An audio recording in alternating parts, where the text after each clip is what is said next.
सुन रहे हैं डीजे आरके एनके राजापुर।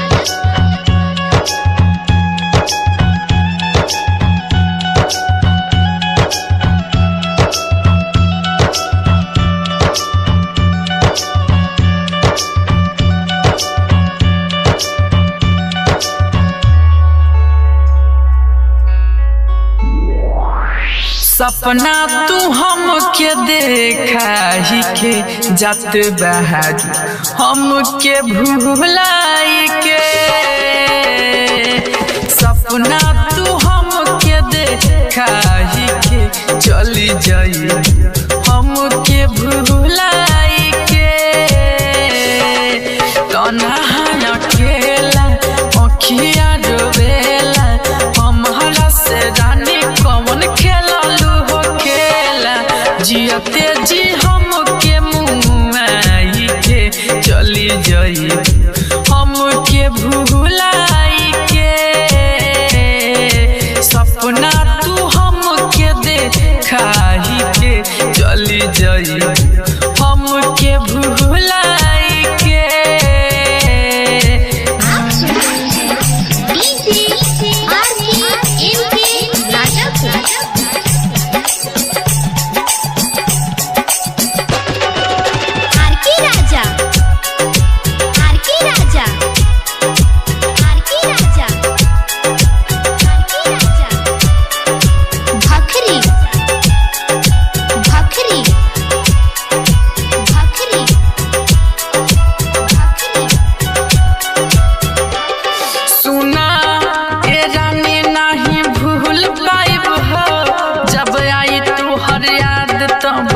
सताई हो तोहरा बिना हम जी ना पाइब हो लागेला ए रानिया मर जाइब हो।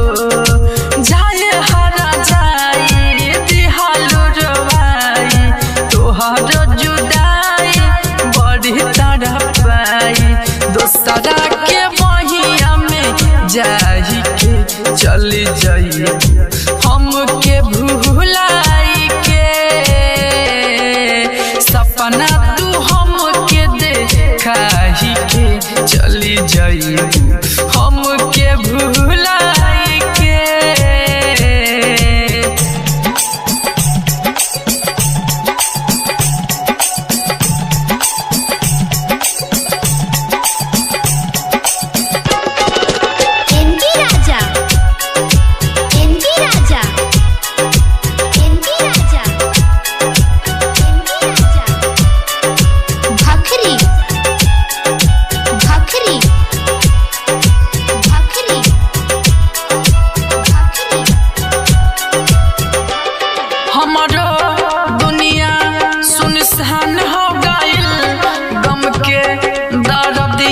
पहचान हो गइल राइटर राम सर के दिलवा दुखाइलू दूसरा सूरत पर लोभा गइलू। याद करके तोहरा के राहुल रोवेले प्यार मत करी सब से कहेले हमरो